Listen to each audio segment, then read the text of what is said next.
সুন্দর পাতাবিশিষ্ট যে পাতাবাহারটি দেখছেন, এই পাতাবাহারটি আপনারা অনেকেই চিনেন। পাতার ভাঁজ দিক হচ্ছে এটা।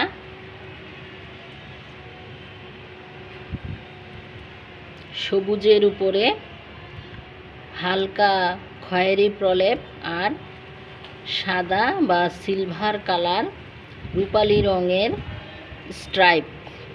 এই লতাটাকে বলা হয় জেব্রিনা প্ল্যান্ট। জেব্রিনা প্ল্যান্ট অনেক দ্রুত বর্ধনশীল গাছ। এই জন্য এটা লাগালে প্রধান সাবধানতা অবলম্বন হচ্ছে এটাকে ছাদ বাগানের ফ্লোরে লাগানো যাবে না, মেঝেতে যেন না পড়ে সেই চেষ্টা করতে হবে।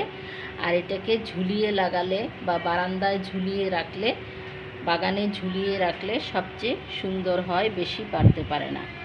নয়তো এটাকে বলা যায় একটা আগ্রাসী উদ্ভিদ, অনেক বেশি বেড়ে যায়।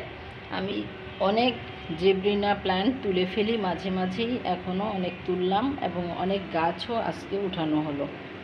অনেক গাছ, গোলাপ সহ বিভিন্ন ধরনের গাছ, ফুলের গাছ, পাতাবাহার গাছ আজকে কাটা হলো।